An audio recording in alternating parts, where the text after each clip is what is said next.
Hey friends, welcome to Motivational Minute here on the Writers Atelier channel where I, Paige, am going to give us all a pep talk in a 60-second video.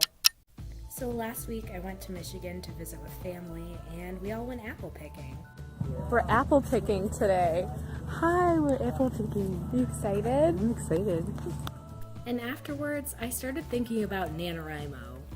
In the orchard of ideas, how do we know what's going to be the best, shiniest idea that we should work with for the month?